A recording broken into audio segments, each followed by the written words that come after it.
Hello, everyone.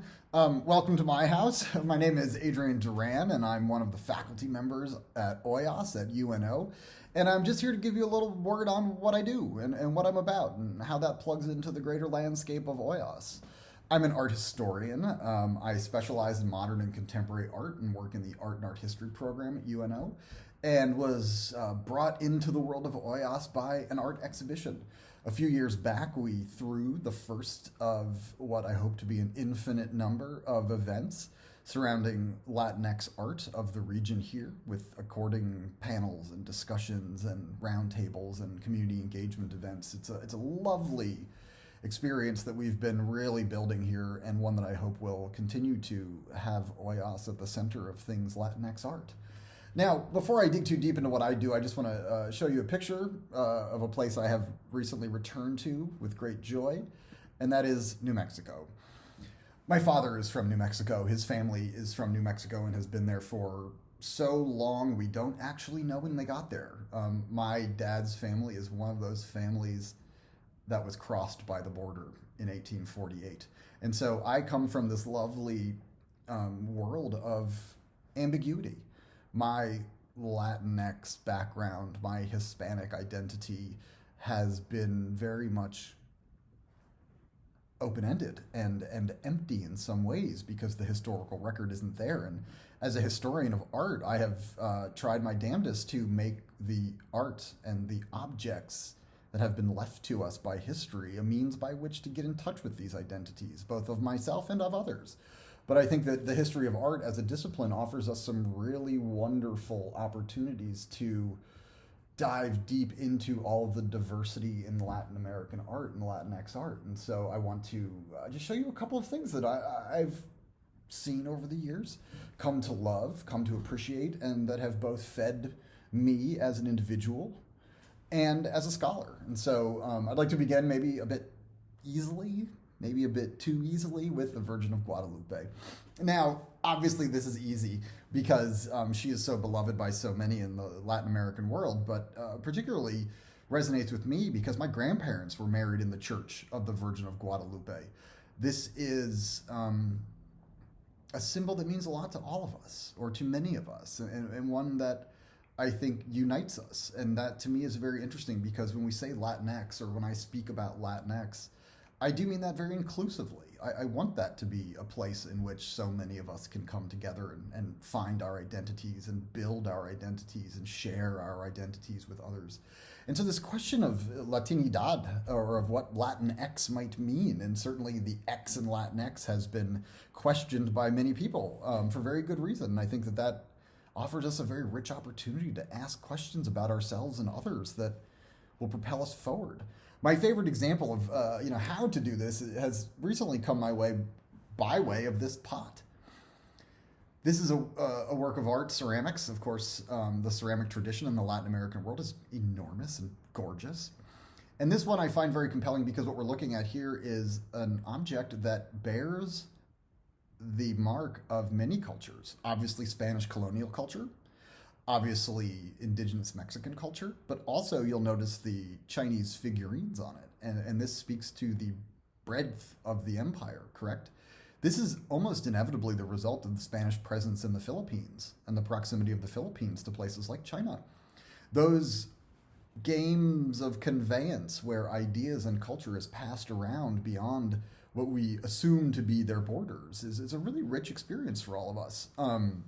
And I think one that has informed the 21st century beautifully, but compels us to go backwards and look for more examples of this, for those wild and beautiful moments where I can sit down with a printmaking student of Filipino descent, and we can talk about our shared heritage as descendants of the Spanish colonial empire. Perhaps a bit strangely, perhaps a bit dramatically, but nonetheless, it causes these mergers and connections we otherwise wouldn't be speaking of. And that excites me because it means that we are indeed on our best days working together with each other to find more common ground to continue that work. Now, moving forward pretty far in history, I think you all know Frida Kahlo, and she is certainly one of the more beloved painters of Mexican history, certainly one of the more beloved painters of modern and contemporary art. And this is a work that's a little atypical, by which I mean it's not her most famous work. But it is a work that I think is very important because it speaks to boundaries and borders, correct? This is a woman who traveled between Mexico and the United States who did a very fair trade of investigating both of those cultures and the way they influenced her, the way indigenous Mexican culture, Spanish colonial culture influenced her 20th century Mexican culture.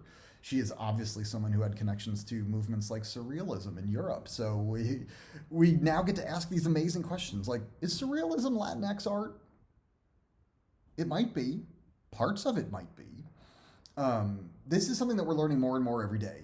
And I think that this is something that compels us to keep looking because we can find these connections and we can find these crossovers that remind us that this is a history that is shared. It is not a separate history.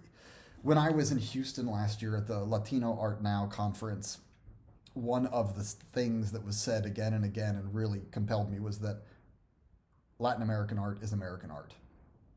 And we shouldn't forget that. This also might mean that American art is Latin American art. If that door swings one way, does it swing both? And what kinds of possibilities does this open up for us, right? I find this endlessly interesting, and this is a question I hope to never really answer because I think Latinx culture evolves on a daily basis. It gets newer and different and more expansive at all times. And if we embrace that, we may never run out of opportunities for study and exploration. Now, Frida Kahlo was married to somebody who you may have heard of as well, Diego Rivera. Now, this is a humble work by Rivera, by which I mean not terribly large and certainly intimate in a way that we're not used to with his giant murals being so famous like they are, the work of Rivera and Siqueiros and so many other Mexican muralists of the 20th century were influential beyond comprehension. Indeed, right now, articles are flying all over the internet about the ways the exhibition that is currently up at the Whitney Museum of Art has rewritten history to remind us that American abstract expressionism was the descendant of Mexican mural painting. Now, I don't mean to sound like a snot, but we knew that. The art historians knew that. The tragedy for me is that everyone doesn't know that. And so it speaks to me that I need to do my job better. I need to talk to more of you. You need to talk to more of me. And so the more we talk to each other, the more we might realize the truth of history, and the more we might realize that these intersections are everywhere. This is a work that I found very compelling because of, again, of my own personal history. I like weaving. I always have, and I wanted to do a little art historical trick right now called show and tell, because I want to make the point to all of you that we need to first and foremost stop being so elitist about what counts as art. This painting counts as art. But some days when we talk about weaving, we talk about folk art or local art or craft. And I'd like for us to really question that and ask ourselves, why is it that that is not real art to some people? I think it deserves that respect. And I think that those who practice it deserve that respect. And I want to just use this as an opportunity to remind us that art is all around us. Here's a very silly, perhaps simplistic example, but every morning I put my coffee and my water on these two coasters. These are woven Oaxacan coasters. Every day of my life, Latinx art wakes me up in the morning. And that is very simply because it is omnipresent in our worlds. Mine, of course, I search these things out, so maybe I've got more stuff than the average person. But it's everywhere. Just, another one from my own personal self-indulgence. Here's a beautiful weaving that I acquired in New Mexico in Chimayo at the Ortega factory. Calling it a factory is quite strange, and indeed it's a room full of looms on which people are weaving, much like this woman was in 1936. And so it's just this wonderful reminder to me of how many opportunities we have to look at art and to recognize art in the world around us. Now, I just want to show you one other work of art very quickly, a work by a man called James Luna. Here it is, 1991 work entitled Half Indian, Half Mexican. This is his title. Inevitably, we are talking about Native Americans and Mexicans, his own heritage. James Luna is a man of mixed ancestry.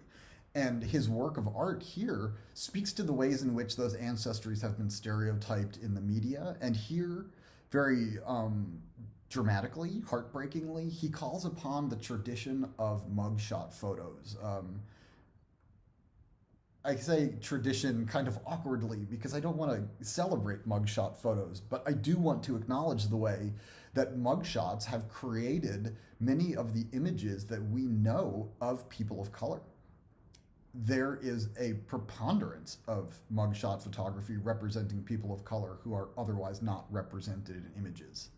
And James Luna wants us to really recognize that and meditate on that and think about the ways that impacts our society, our identities as individuals and as a group, and what that means for the history of art when the images of so many people from so many places is contained and controlled within a prison industrial complex rather than in an art world. James Luna spans those boundaries and borders, and he plays on both sides of them very effectively in ways that really resonate. And for my own sort of masochistic art history purposes, I can't get enough of because they make me think so damn hard. I want everyone to think that damn hard. Now, I'm going to indulge myself a little bit here in my last minute or two because, well, frankly, because I was given permission, and also because the art world is not terribly good at following directions. And so I want to touch on music because this is something that I have been interested in since I was a kid. And it was something that I didn't realize was such a huge part of my Latinx experience, and one that I didn't even realize I was realizing. And I certainly expect some people to kind of laugh at me here because I don't know that I have the most typical angle on this, right? I am not going to talk about things like norteño music. That's probably very obvious to people. My cousin plays in a norteño band. We've been listening to him for decades, and that to me seems like a very common touchstone. And so I want to touch on some things that maybe aren't as common, but I think are really interesting. And this one, this is maybe easy, maybe obvious, maybe problematic. I know you've seen La Bamba. I know I've seen La Bamba. I know all my friends saw La Bamba. And I know that many of my friends had their first experience with Latin American, Mexican American, Latinx culture because of La Bamba. True, false, or indifferent, that biopic introduced a lot of people to the contributions of Latino, Chicano, Latinx peoples in the music industry who had always been there. And then, of course, as I grew older, I bumped into it in ways I never thought I would. Something as simple as this, right? I'm a kid of the MTV generation. I'm a latchkey kid. I spent more hours than I care to admit watching music videos instead of doing homework. And one of the artists that I really latched onto without recognizing it was this guy, Kid Frost. He's a California Chicano rapper who put out an album called Hispanic Causing Panic, which has a series of rhymes on it that jump between English and Spanish. And as someone who never did learn Spanish, I am envious of that. And it has made me realize the work I still need to do and the work we all still need to do to fully embrace our cultures and heritages and histories and the way that they overlap and flow into others. I didn't quite realize how much this meant to me until I was talking to one of our recent graduates who told me his dad listened to this album when he was a kid. And it really kind of warmed my heart because it made me think, like, these experiences are intergenerational. I listened to Kid Frost in New Jersey in the suburbs in the 80s, or excuse me, in the 90s. He listened to Kid Frost in LA at the turn of the millennium. And that's so exciting to me that these things span these geographies and time frames. One last one that I'm hoping will get a little chuckle out of Christian, who is the director of OLLAS and is the man who set me to this task and gave me more freedom than I deserve. But I'm going to out myself as a metalhead real quick. I'd like to talk to you about Slayer. In part because I want to think about Slayer as the Latinx band. Now, I know that's silly, and I know people probably are laughing at me on the internet right now, but did you know that 2 of the 4 members of Slayer are Latinx individuals? Their drummer, Dave Lombardo, one of the greatest drummers in heavy metal history, is a Cuban American, and their singer is a Chilean American named Tom Araya. These are the kids of immigrants. And they are one of the biggest bands in the world. They just went on an arena tour this past summer, selling out arenas all over the world on their retirement farewell tour. I don't really think 14-year-old Adrian was thinking about Slayer as a Latinx band and as part of the Latinx diaspora of culture. But Adrian does now. And that for me is the perfect encapsulation, the most beautiful microcosm of what being a part of OIAS is. It's a revelatory experience in which you are able to mine your own personal history and experience and use and share that with your students to bring people of Latinx descent or those interested in Latinx experiences closer together, and to give them a fuller, richer understanding of what this heritage is and why we are compelled not only to study it and to teach about it and to respect it and to preserve it, but to push it forward into the future, right? If we don't do the work for the future today, we will have no work to do in the future, and that will be a very sad day. So, to atone for that, I'd like to just say, I hope I see you again. I hope you end up in Omaha, Nebraska, and I find you in my office one day talking about Latinx art, or I hope I see you at the OIAS office one day and we can touch base again then and we can carry this work forward. So please, everybody, stay safe, be well, be healthy, be good to each other, be good to the helpers, be patient and forgiving, be generous, and please be on campus next year so I can hang out with you and we can talk about Latinx experiences and art. So best of luck to everybody. I'll talk to you again.